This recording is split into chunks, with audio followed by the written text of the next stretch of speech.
Coronavirus, la pandemia. ¿Cuáles son los síntomas? ¿Cómo se transmite? ¿Qué puedo hacer para protegerme y prevenir la propagación de la enfermedad? Nuevo padecimiento que ha encendido las alarmas de los sistemas de salud. Coronavirus, la pandemia. ¿Qué tal? ¿Cómo le va? Bienvenido a un programa más de Coronavirus, la pandemia. Le recordamos que esta es una producción de la Universidad de Guadalajara que se transmite a través de Canal 44, la señal de todos, y que llega a México y América Latina gracias a la señal de las televisoras públicas que se suman a esta emisión. Saludamos también con mucho gusto a nuestra audiencia en Radio Universidad de Guadalajara y les invitamos para que se pongan en contacto con nosotros en nuestras cuentas institucionales de Twitter y Facebook, @Canal 44 TV, o en WhatsApp en el 33 22 42 06 90. Han pasado 7 meses ya desde que el mundo conociera el primer caso de COVID-19. Como bien recordaremos, esto ocurrió en China. Desde entonces muchas cosas han pasado, los hábitos han cambiado, la manera de relacionarnos, discúlpeme usted, también han cambiado. Y en medio de toda esta situación, un nuevo fenómeno que poco a poco ha venido ya mostrando su cara mucho más evidente. Nos referimos a los trastornos emocionales que esta pandemia ha dejado a una gran cantidad de personas. Hay quienes no han podido sobrellevar la cuarentena de la mejor manera. De esto estaremos hablando en nuestro programa para que usted se quede con nosotros. De los 10 países con mayor mortalidad de COVID-19, 6 están en Europa y 4 en América. Le diremos cuáles son. La ansiedad provoca que las personas puedan pensar que tienen síntomas de COVID-19. La pregunta es, ¿cuántas veces usted ha sentido que tiene COVID-19? A lo largo de esta pandemia, ¿cuántas veces ha dicho, creo que tengo COVID-19? Por supuesto que recibimos sus comentarios, sus opiniones. La empresa Roche fracasa en su medicamento para tratar pacientes graves con neumonía asociada a COVID-19. También le estaremos contando esta historia, y en el marco de nuestro programa 150 que celebramos esta semana, nuestros colaboradores de Colombia y Nueva York nos harán un recuento de cómo se ha vivido la pandemia en cada una de estas regiones. Así que le invitamos para que se quede con nosotros. Iniciamos el tema central, los problemas de salud mental a la alza, depresión, miedo, angustia y temor, los principales flagelos hoy por hoy entre la humanidad. La aguda crisis sanitaria por COVID-19 causa trastornos emocionales en cada sector de la población, sin importar la edad o sexo. La pandemia ha causado 672,000 muertes en el mundo y más de 17,200,000 personas diagnosticadas. Aunque la mayoría de los países salieron ya de una primera etapa de cuarentena, existe incertidumbre entre la población de volver a cerrar sus puertas y ventanas ante la inminente segunda ola de contagios. Estudios de diferentes países dan cuenta de un alza importante de diferentes padecimientos mentales tras la afectación de la economía, salud, laboral, social, familiar y por la pérdida de algún ser querido. Esta gran ola que ha envuelto a los países ocasiona miedo, preocupación y estrés al enfrentar un mundo con incertidumbre y aún todavía desconocido virus que penetra más rápido que un suspiro. Nadie es invencible ante la COVID-19. Fue la advertencia que recientemente expuso la Organización Mundial de la Salud ante la enfermedad, pero también se plantea en las emociones y sus efectos. En alguna parte del mundo, aunque se regresó a la llamada nueva normalidad, hay personas que permanecen resguardadas bajo las 4 paredes por el miedo a salir y ser contagiada por el virus. Los casos de depresión y ansiedad se han multiplicado en el mundo. Con ello, los trastornos como agorafobia, pánico, soledad, miedo y desesperación son los grandes flagelos de la humanidad. Los problemas de salud mental van desde la niñez, adolescencia, jóvenes, adultos y de la tercera edad. Nadie había vivido un encierro prolongado. Si las paredes hablaran, dirían que la salud mental ha sido más dramática que el propio virus que ocasiona la COVID-19. Informó Isaura López Villalobos. Antes de entrar de lleno al tema, vamos a Ginebra, Suiza, sede de la Organización Mundial de la Salud. Nuestro compañero Pablo Gómez, corresponsal de la agencia EFE y colaborador de este espacio, nos presenta el siguiente reporte. Pablo, te escuchamos.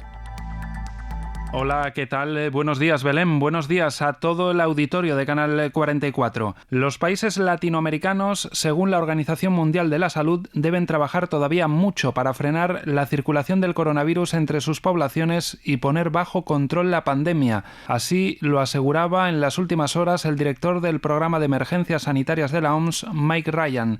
Y es que Latinoamérica y el Caribe ya tienen más casos que cualquier otra región del mundo, incluidos Estados Unidos y Canadá juntos, con un total por encima de los 9 millones en el continente americano. A nivel global, los casos superan los 17 millones, mientras las defunciones acumuladas se acercan a las 670.000, sin variaciones en las posiciones de los 12 países más afectados.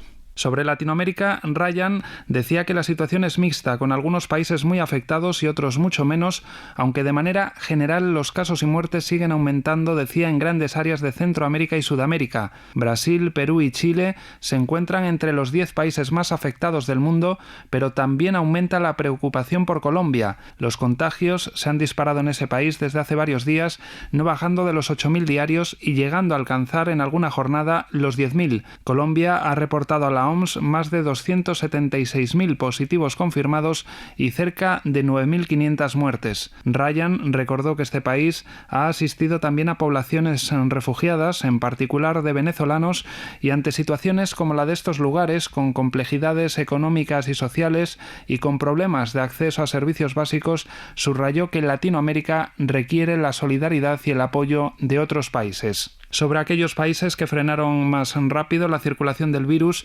la responsable del Grupo Técnico contra la Pandemia, María Bonkerkopf, explicó que fueron precisamente los que en el pasado se habían visto afectados por otros patógenos causantes de afecciones respiratorias, como SARS, gripe aviar o el síndrome respiratorio de Oriente Medio, conocido como MERS.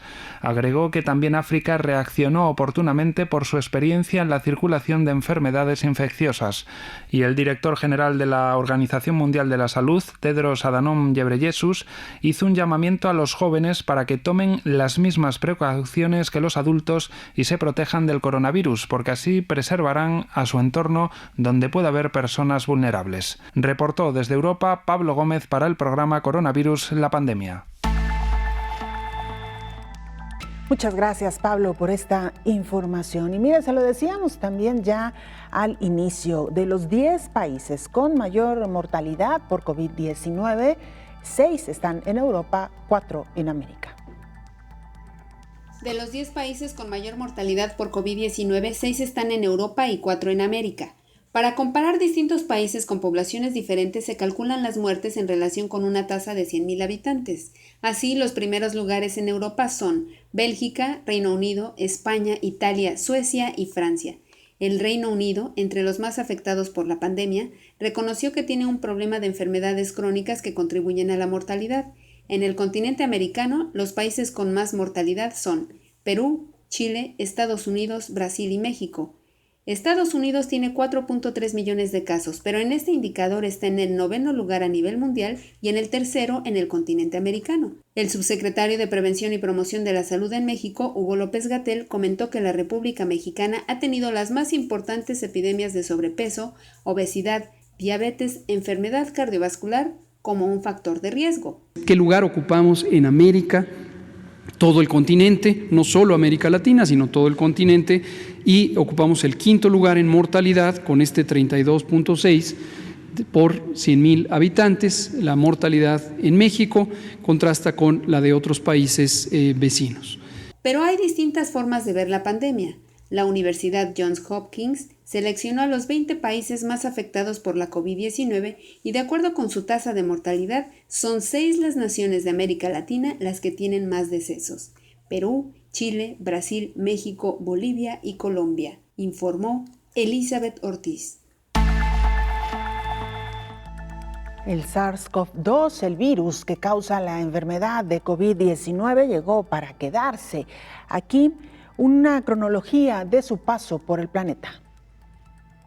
Cuando la Organización Mundial de la Salud informaba que existía un nuevo virus identificado en China, nunca se calculó el verdadero alcance de este en el mundo. Todo comenzó el 31 de diciembre de 2019, cuando China reportó a la Organización Mundial de la Salud los primeros casos de neumonía atípica. El 24 de enero, Francia reportó los primeros casos en Europa. Para el 30 de enero, Estados Unidos confirmaba el primer contagio de coronavirus, mientras que el 11 de febrero, la OMS nombraba a la enfermedad del nuevo coronavirus COVID-19. En América Latina, el primer caso de coronavirus se registró en Brasil el 26 de febrero. En México se reportaba el 27 de febrero. A finales de este mes, Lombardía, Italia, se había convertido ya en el epicentro de la pandemia. La Organización Mundial de la Salud declaró el 11 de marzo al nuevo brote de coronavirus como una pandemia. Por su parte, China reabrió el 8 de abril la ciudad de Wuhan luego de 76 días de bloqueo. Mientras tanto, a principios de abril en Ecuador, la crisis humanitaria y sanitaria por la pandemia se recrudecería al amontonarse cuerpos en las morgues, debido a que la autoridad fue rebasada por la cantidad de fallecimientos, al grado de que la gente comenzó a apilar los cadáveres en las calles. Desde el 9 de abril, el Fondo Monetario Internacional advirtió que la economía mundial entraría en la peor recesión desde la Gran Depresión de 1929 por la pandemia. El 14 de abril, el presidente Trump anunció que suspendería los fondos para la OMS, al mismo tiempo que criticó su actuar ante la pandemia. Mientras que en el mes de julio, América Latina se ha convertido en el nuevo epicentro de la pandemia. Pero también ha sido durante julio cuando la esperanza de una vacuna se ha vislumbrado más cerca, ya que se ha confirmado el importante avance y prueba ya en algunos países de las por lo menos 5 vacunas en estudio contra el nuevo coronavirus. A finales de este mes de julio se han contagiado ya 16.3 millones de personas y han muerto más de 653,000 en el mundo, informó Rocío López Fonseca. Hacemos una pausa, es muy breve, regresamos con más información.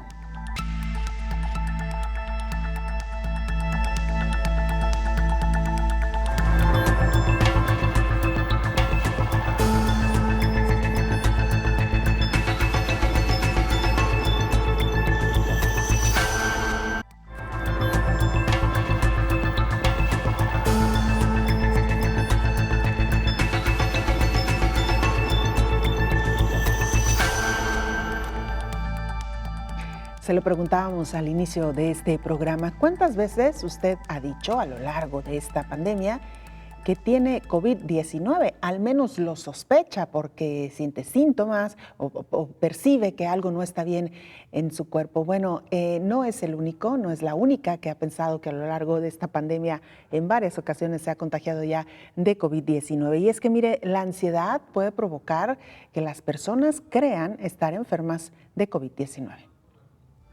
Una vez que fue impuesta la cuarentena, las personas experimentaron distintos estados de ánimo. Al inicio hubo negación porque la gente no estaba preparada para los efectos de la pandemia. En ese periodo había incredulidad y por ello costó mucho trabajo que acataran las medidas de seguridad, comentó el especialista en psicología Francisco Gutiérrez Rodríguez. Predominaron los estados de ansiedad. Las personas referían síntomas parecidos al COVID-19 como falta de respiración, sequedad en la boca y dolor de cabeza. No dormían bien ni se alimentaban adecuadamente. Lo cierto es que ante la ansiedad las personas referían experimentar síntomas muy parecidos a los que se tenían con el COVID, falta de respiración, sequedad de boca, dolor de cabeza, que es lógico experimentarlos a partir de tener esa preocupación excesiva, de no dormir, de no tener una adecuada alimentación. La depresión se recrudeció, había miedo a contagiarse y ni siquiera había una idea clara de qué hacer con los hijos en casa. Además, se recrudeció la violencia intrafamiliar. Las personas mostraron problemas con la autoridad. Había teorías conspirativas que presumían que el virus no era real. Había quienes minimizaban el riesgo al pensar que no se iban a contagiar, pero por otro lado hubo otros que experimentaron miedo, insomnio, rabia y oposición. Ante una segunda cuarentena es posible que la gente sobrereaccione, que genere malestar, pero la reacción dependerá de la red de apoyo que se tenga. Habrá quienes lo tomen como un signo milenarista de fin del mundo. Otros pensarán que se trata de una medida política y con ello generar oposición a través de marchas o el reclamo del derecho a trabajar, y es posible que unos más puedan hacer nuevamente compras de pánico. Lo más óptimo es hablar en familia con lo que está ocurriendo, informó Elizabeth Ortiz. Muchas gracias a nuestra compañera Elizabeth Ortiz por esta pieza que nos sirve de marco para saludar en la línea telefónica a la doctora Norma Rubalcaba. Ella es psicóloga. Doctora, ¿cómo le va? Qué gusto saludarla. Hola Belén, qué gusto igualmente saludarte. ¿Cómo va todo? Aquí a la orden. Pues doctora, como ya nos lo explicaba nuestra compañera Elizabeth Ortiz, la ansiedad es uno de los fenómenos que se han apoderado de la humanidad, digamos que de la mano de esta pandemia por COVID-19. Sí, así es, entre otros, ¿no? Trastornos pues de la vida afectiva, recordando pues que las emociones son un elemento importantísimo en la vida de cada uno de nosotros y que esta situación de confinamiento y en general la pandemia a nivel mundial pues nos puso en una situación de vulnerabilidad ante las emociones negativas que se vieron pues alteradas y que sí efectivamente nos están desencadenando pues problemas que están muy relacionados con depresión, con ansiedad, con estrés, incluso con estrés postraumático, pues no, ya incluyendo los elementos además de las vivencias cada vez más frecuentes de los duelos, de las pérdidas, que estas implican no solamente la pérdida de una persona amada, sino también pues del trabajo, de expectativas, de ideas, de por ejemplo la pérdida de ahorita el contacto con las personas queridas. Entonces sí, que hemos estado observando, incluso monitoreando distintas instancias, de cómo sí hubo un incremento significativo y en distintas etapas de la pandemia, ¿no? O sea, si bien, por ejemplo, al principio lo que estábamos observando con mayor frecuencia, pues era justamente esto, el miedo, que está muy relacionado con la ansiedad, y después vinieron, ¿no?, las prevalencias de esta tristeza que se exacerba y que puede, pues, derivar en cuadros depresivos.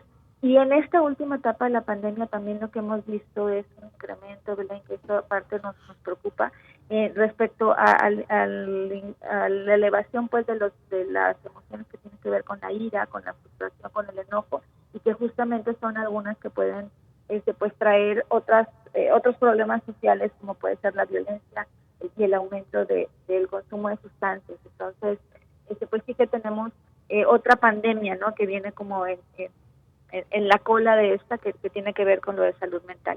Justo eso le quiero preguntar, doctora, ¿qué opina de quienes consideran que este fenómeno de afectación a la salud mental de la humanidad puede ser incluso más peligrosa o riesgosa que el propio nuevo coronavirus? Sí, y aquí el tema es lo complicado, lo complejo que se va a volver el restablecer, ¿no?, la salud. Si ya de por sí traíamos vamos arrastrando de años atrás crecimiento, digamos, de la prevalencia en los trastornos psicológicos, esto lo que hace fue acelerar el proceso. Y bueno, estamos con la expectativa y con la esperanza de que una vez que se descubra la vacuna, estaremos resolviendo la parte fisiológica del virus, pero para la salud mental no funciona así con una intervención inmediata, ¿no?, sino que implica pues procesos mucho más complejos. Y en ese sentido, si podríamos hacer la comparación en términos del abordaje de la aplicación, digamos, de la vacuna a los procesos que llevaría el restablecernos en lo que son los fenómenos y procesos de salud mental, entonces ahí sí podremos estar hablando que va a ser más complejo esta recuperación en términos de la salud mental. Y por eso es muy, muy importante que recordemos, Belén, que en estos fenómenos es muy importante las conexiones sociales. Es decir, son principalmente para la resiliencia, siempre los vínculos afectivos son el pilar, ¿no?, el cimiento de que podamos salir adelante en las adversidades, y por eso es muy importante mantenernos juntos, saber en términos no físicos, sino emocionales, en la medida de lo posible estar al pendiente de las personas que amamos, ser muy amables con nosotros mismos también en esta situación, con los demás, la consideración, ¿no?, sobre cómo el otro se está sintiendo, porque esos son los elementos que están a nuestra mano, a nuestro alcance, que nos van a poder ayudar a salir adelante de la crisis, porque también eso lo necesitamos para regresar. O sea, no vamos a regresar en las mismas condiciones y necesitamos estar fortalecidos internamente, psicológicamente.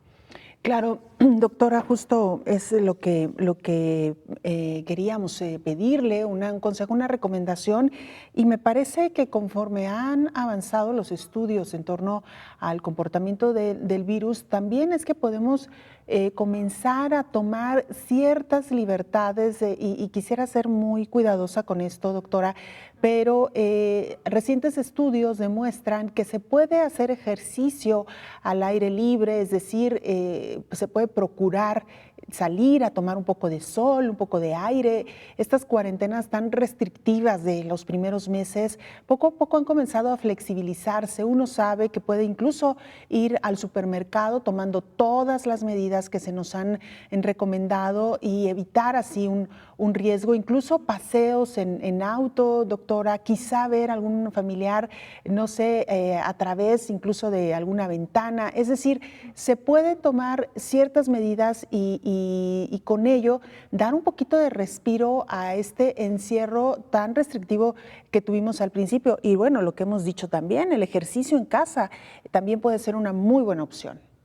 Sí, definitivamente, y con lo que inicias la pregunta de todas las, lo delicado, ¿no?, que puede ser estas recomendaciones, porque al final lo que hemos estado observando que no tenemos la garantía 100%, ¿no? Ahorita se está observando mucho precisamente que los contagios pueden ser al interior de las casas porque alguien tiene que salir a trabajar, ¿no? Entonces, pero y el otro hecho, pues, de que si se está aerolizando o no el virus, sí es importante, pues, que si vamos a salir a esta situación como de respiro, ¿no?, emocional, sí se tomen todas las condiciones, procurando, por ejemplo, mantener mucha distancia, porque la gente, por ejemplo, que hace ejercicio también puede ir exhalando, digamos, ¿no? Entonces, como procurar esa distancia, mantenerla. Sí es importante, por supuesto, el hecho de hacer ejercicio, buscar, ¿no?, en casa, por ejemplo, donde podamos hacer el ejercicio. A lo mejor hasta toca, ¿no?, reacomodar espacios, etcétera, como centrando en estas posibilidades de darnos un espacio. Y tengo conciencia, pues, que lamentablemente no es posible para todas las familias por las condiciones de pobreza que en general se viven en México, pero sí como colaborar en ese sentido a partir de una comunicación asertiva con los miembros de la familia, hacer una negociación de qué espacios, en qué momentos pueden ser privativos para tener ese momento también de estar solos, y momentos de estar en familia, que son los momentos que nos van a dar soporte en términos de estas conexiones sociales de las que hablábamos. Claro. Doctora, pues le agradecemos su presencia. Gracias por acompañarnos, gracias por atender esta llamada y por supuesto seguiremos en contacto. Belén, como siempre, un gusto, te mando muchos abrazos y esperando, pues, que las cosas vayan mejorando en general con todos. Así lo deseamos también. Gracias, doctora. Un abrazo, bye. Es la doctora Norma Rubalcaba, ella es psicóloga, nos ha acompañado ya en otras ocasiones con sus comentarios, con su orientación bastante asertiva en torno a lo que sucede con la salud mental de la humanidad en estos momentos de pandemia. Insistimos, hay algunas herramientas de las cuales podemos echar mano, ya lo decía la doctora, hablar mucho en familia, con quienes convivimos o compartimos el espacio, hablar constantemente y respetar también los momentos de cada quien, los momentos de estar en soledad, los momentos de convivir, crear actividades al interior de la casa que nos puedan distraer y que nos puedan incluso divertir. Está como una de las herramientas principales, por supuesto, el ejercicio, y lo decíamos, con todas las medidas de seguridad, hacer paseos, un paseo corto cerca de la casa, quizá en un parque, cuidar siempre muchísimo la sana distancia, evitar los lugares de mucha concentración, y una de las cosas que le hemos venido recomendando también, usar el cubrebocas si usted va a salir al espacio público. Hacemos una pausa, es breve, regresamos con más.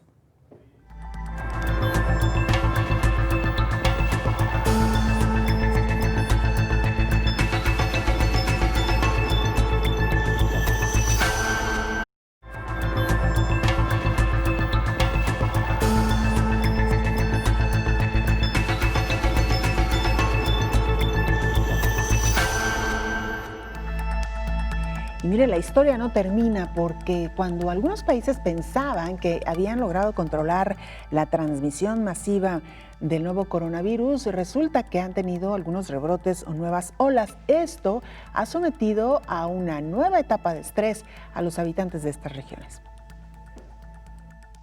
Enojo es el principal sentimiento que las personas pueden estar viviendo en todo el mundo ante los confinamientos y rebrotes que están surgiendo, porque parece que la pandemia no tiene fin y ha provocado pérdidas de vidas, de salud y de empleo.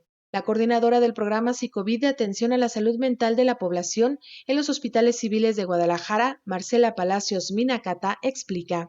La respuesta de enojo es muy natural. Como ya decíamos, pues ha habido demasiadas pérdidas creadas por este distanciamiento social, por el confinamiento. Estamos enojados con el virus, estamos muy enojados con aquellos que creemos que pudieron haber hecho algo para protegernos mejor de esta pandemia. Y la respuesta natural pues es buscar estos culpables, ¿no? Como un mecanismo de defensa para encontrar en nosotros algo de seguridad. Nos hace creer pues que si ponemos todo nuestro enojo en personas o en situaciones, entonces yo me defiendo de alguna manera, ¿no?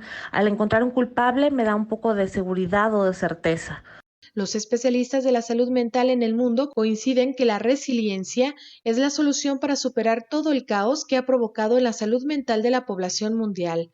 Habla la coordinadora de Psicovid, Marcela Palacios Minacata. Profesionales de la salud en todo el mundo coinciden en un mismo enfoque. Esto se debe de hacer a través de la resiliencia, del desarrollo de la resiliencia. La resiliencia, como ya sabemos, pues es esta capacidad que tiene el ser humano de adaptarse ante circunstancias adversas sin tronarse, sin caerse, sin romperse, ¿no? Y lo están asociando con lo que le llama la terapia de compromiso y de aceptación. Esto es, ante una realidad que no podemos cambiar, entonces enfocarnos pues ante lo que sí podemos hacer. Dice, lo único que sí se puede hacer es seguir al pie de la letra las medidas sanitarias para proteger la salud, como lavarse continuamente las manos, el uso de mascarillas y no salir de casa si no es necesario, informó Rocío López Fonseca.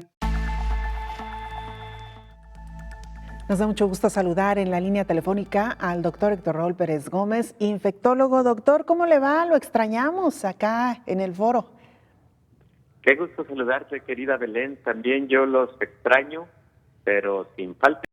Estoy ahí presente y bien peinado. Bueno, lo importante, doctor, también es decirle a nuestra audiencia que merecidamente se ha tomado usted unos días. Necesitamos también estos respiros en medio de esta situación, que lo hablamos ya como parte del programa hoy, doctor, los problemas emocionales que nos ha provocado esta pandemia. Y aunque no salgamos a ninguna parte, el simple hecho de cambiar nuestra rutina, a quienes hemos tenido que estar saliendo por cuestiones de trabajo, el hecho de quedarnos en casa ya es un respiro y una tranquilidad adicional, doctor.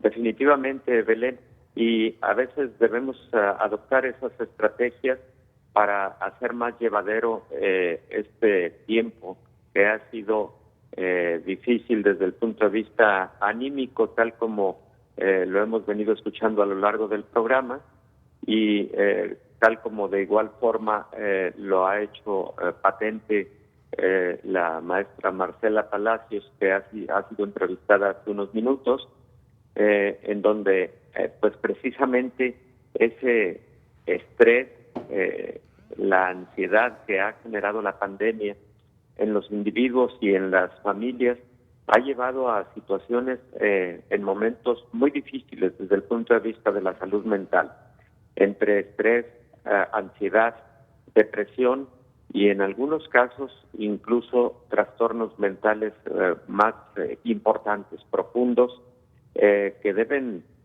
atenderse de manera oportuna y detectarse de manera oportuna, porque el confinamiento ha sido la principal causa de estrés y ansiedad a lo largo de estos 6 meses en todo el mundo. Las diferentes estadísticas que hay al respecto nos hablan de que hasta el 30% de la población mundial ha tenido momentos de estrés, ansiedad y depresión, de tal nivel que pueden haber requerido algún tratamiento, algún abordaje específico por parte de profesionales de la salud, y todo esto sí derivado de la pandemia de COVID-19.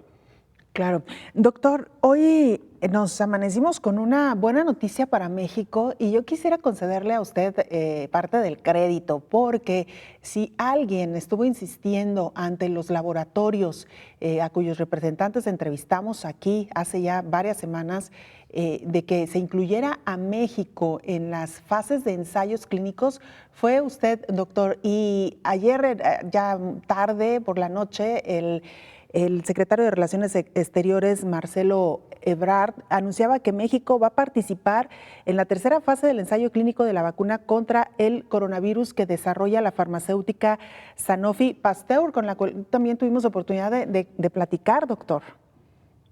Bueno, Belén, muchas gracias por recordarlo. Efectivamente, cuando tuvimos entrevistas con algunos de los representantes de la industria farmacéutica que están desarrollando estos biológicos, con todos ellos insistimos en que tuvieran esa consideración para que México tuviera participación en los ensayos clínicos. Yo también celebro mucho esta noticia que ayer da el canciller Marcelo Ebrard, y que Sanofi, precisamente una de las compañías líderes en el desarrollo de vacunas en todo el mundo, esté incluyendo a nuestro país en esta fase 3, porque desde el momento en el que se participa en los ensayos clínicos ya se tiene un beneficio para la población, porque habitualmente cuando un fármaco o una vacuna llegan a esa fase 3 es porque existe ya mucha evidencia de la eficacia y seguridad, y el pronóstico habitualmente es muy bueno cuando ya se llega a esa etapa de la investigación.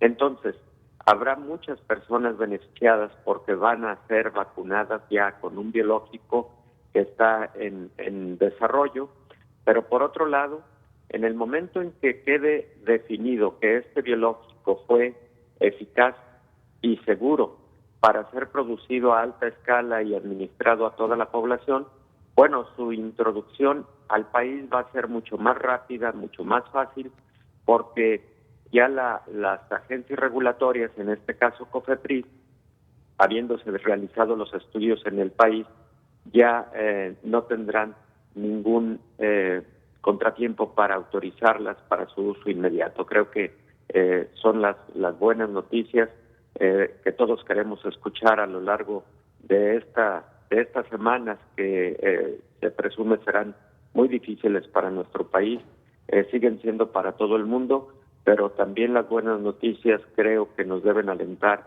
a que las cosas van a ir mejor y que se tienen esperanzas con luz ahí al final del túnel. Y que una cantidad también de mexicanos podrá participar en este ensayo, doctor, como voluntarios, sobre todo porque sabemos que hasta ahora los resultados previos han sido positivos, es decir, que habrá una cantidad de mexicanos que podemos presumir serán beneficiados en esta primera etapa de ensayo al poderles suministrar el biológico, doctor.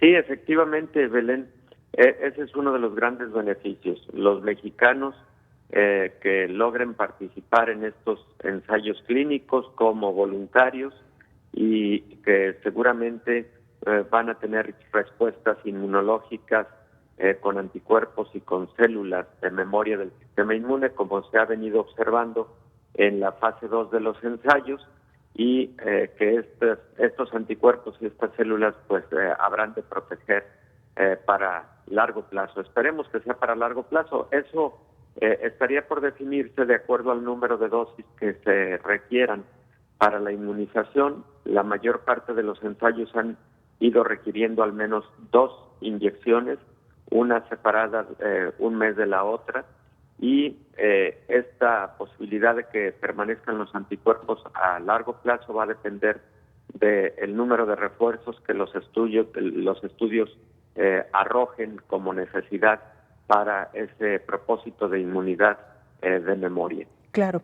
Doctor, el hecho de que sea Sanofi Pasteur quien esté aceptando incluir a México, nos habla también de una relación que se ha construido con el tiempo, porque habría que decir que Sanofi tiene una sucursal en nuestro país y que además, y usted lo sabe muy bien, doctor, porque estuvo en la primera línea, digamos, de combate al H1N1 cuando surgió esta enfermedad. Sanofi fue uno de los laboratorios que también estuvo trabajando muy intensamente en la elaboración de una vacuna para H1N1. Efectivamente, Belén, es importante el antecedente de que las compañías farmacéuticas, en este caso Sanofi, han establecido centros de actividad, investigación, operaciones en algún país, en este caso México.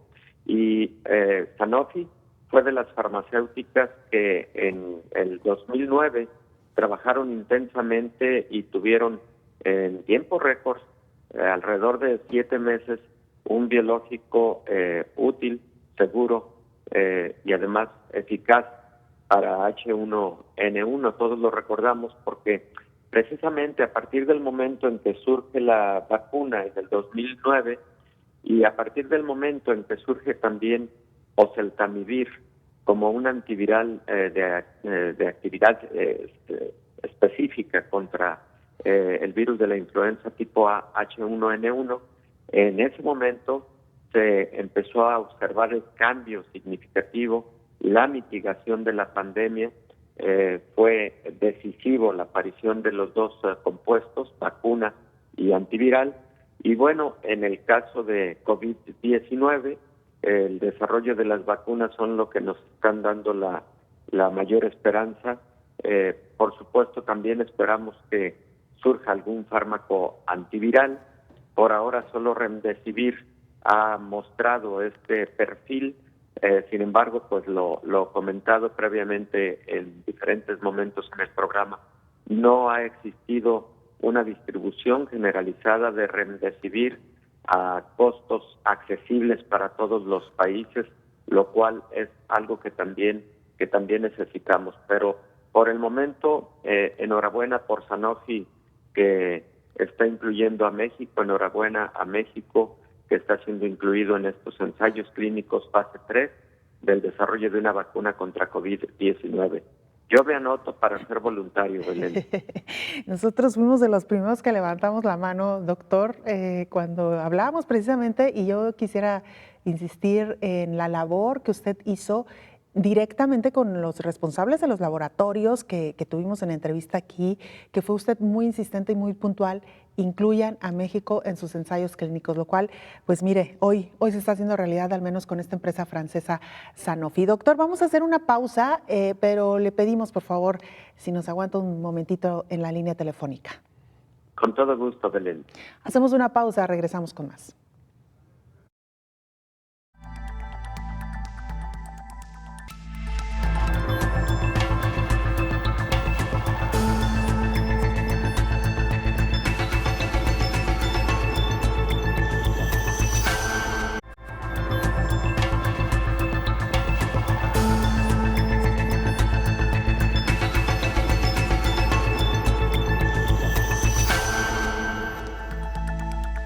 Regresamos a nuestra charla con el doctor Héctor Raúl Pérez Gómez, infectólogo. Doctor, hablábamos en este programa y como tema central, y ya lo tocaba usted al inicio de la conversación, sobre los efectos colaterales que ha causado esta pandemia de COVID-19, entre ellos los trastornos emocionales e incluso mentales. ¿Qué se puede hacer, doctor, para aminorar estos efectos, considerando también que poco a poco hemos conocido mucho más del comportamiento del virus y que quizá las cuarentenas tan restrictivas no sean precisamente la mejor solución para evitar un contagio, doctor? Efectivamente, Belén. Mira, el impacto a la salud mental que ha generado COVID-19 lo podemos considerar que se ha presentado a partir de 3 efectos. El primero de ellos sí es el miedo a contraer la enfermedad. Es ese pánico que frecuentemente nos invade cuando estamos reconociendo a un patógeno, a una nueva enfermedad con un comportamiento de gravedad tal que ha llevado a la muerte alrededor del 6% de las personas que la padecen. Indudablemente eso impacta de manera intensa, particularmente a quien previamente ha tenido algún trastorno en su salud mental que lo hace más susceptible a este tipo de pánico. Segundo, los efectos sobre la salud mental también han estado relacionados con el impacto que ha generado la pandemia sobre los aspectos económicos y sociales. Sabemos cómo la economía ha sufrido en todo el mundo y quienes más la han sufrido han sido precisamente las personas de más escasos recursos, las personas que viven de la economía informal, por ejemplo, y todo esto genera incertidumbre, genera depresión, genera ansiedad y evidentemente esto se suma a el pánico o la preocupación ante el riesgo de adquirir la enfermedad. Y el tercer impacto ha sido más relacionado con aspectos biológicos provocados directamente por el virus en las personas que padecen COVID-19.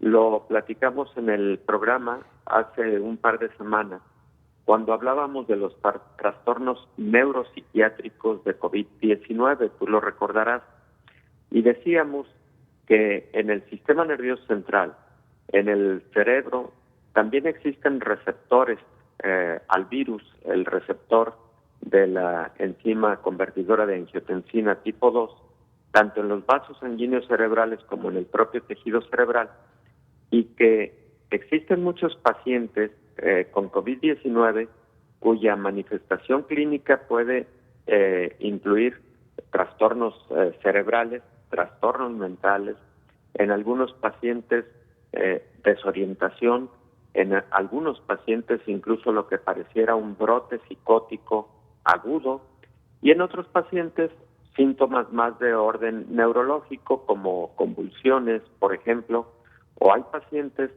que recordaremos por motivo de que el virus puede causar incremento en la actividad trombótica en todo el organismo. Hay pacientes que se han manifestado con lo que conocemos como accidentes cerebrovasculares o trombosis cerebrales. Entonces, la gama de manifestaciones neuropsiquiátricas es muy extensa, pero diría yo que la podemos clasificar en esos tres grupos que de forma diversa han sido generados por la pandemia. El que de forma directa puede causar daño neuronal, los trastornos que se han asociado a la incertidumbre económica y social que se ha venido sufriendo en todo el mundo, y los terceros, pues los relacionados con el pánico por contraer la enfermedad y todos los efectos que esto conlleva. Claro.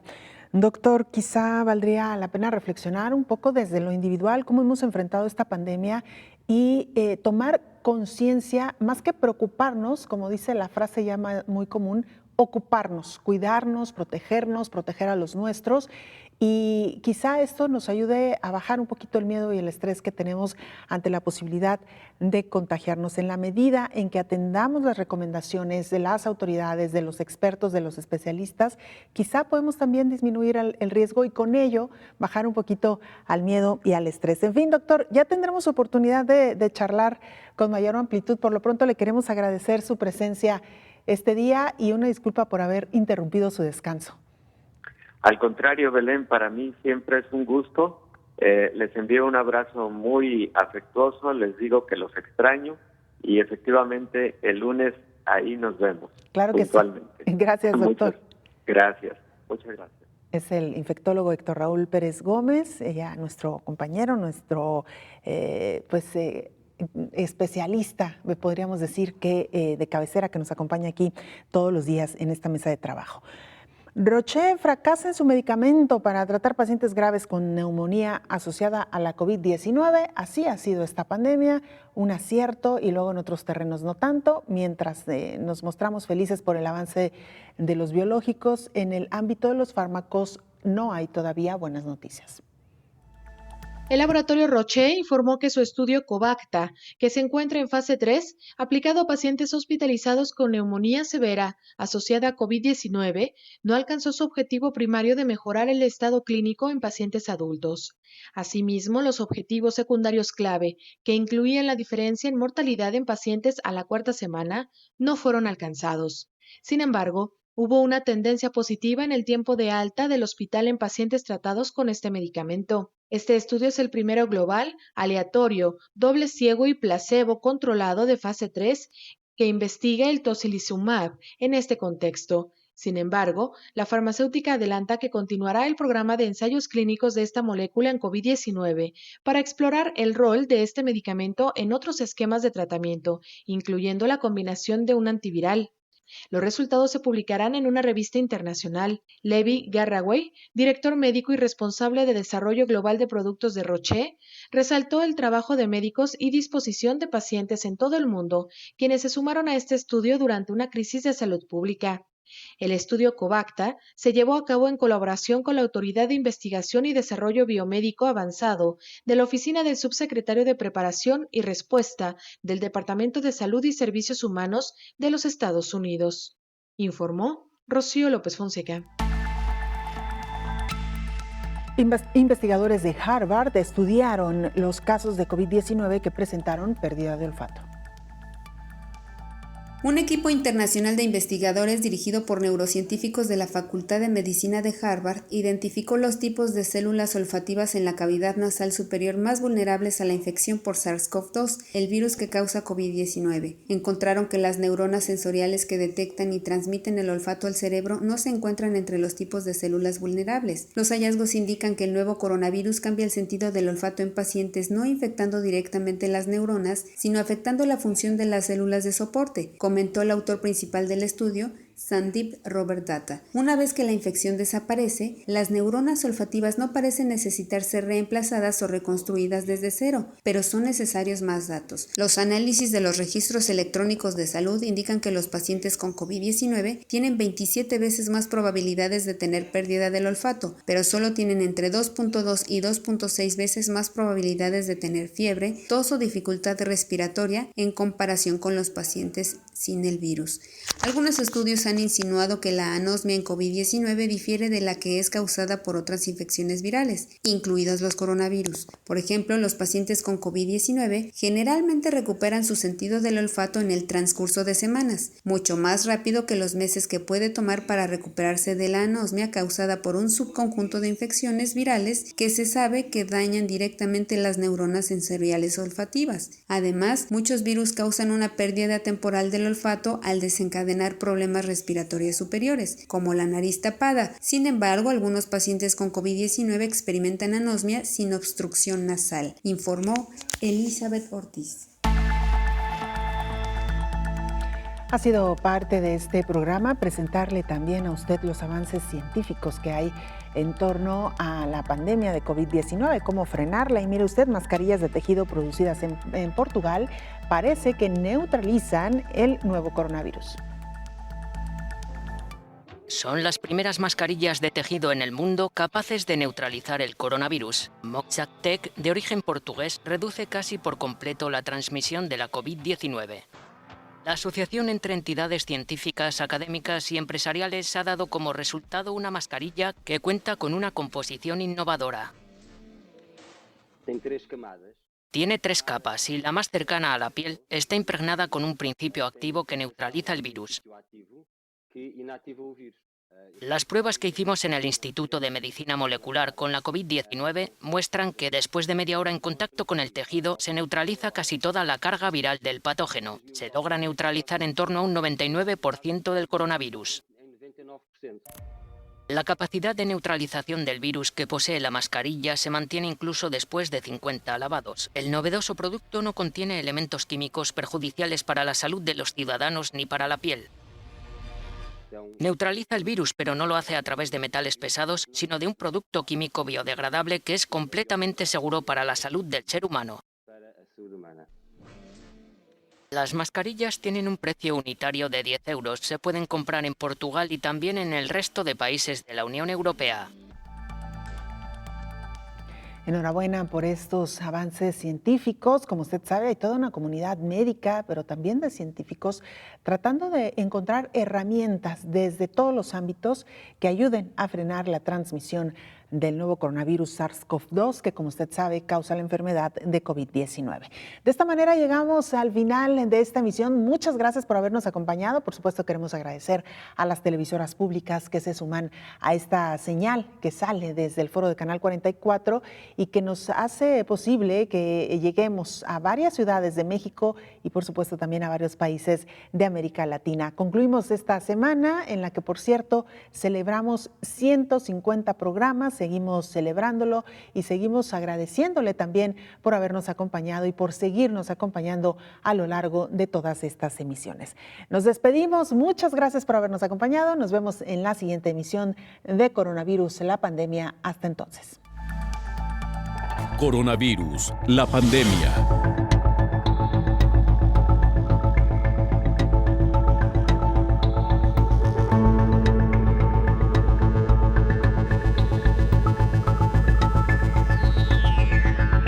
Coronavirus, la pandemia.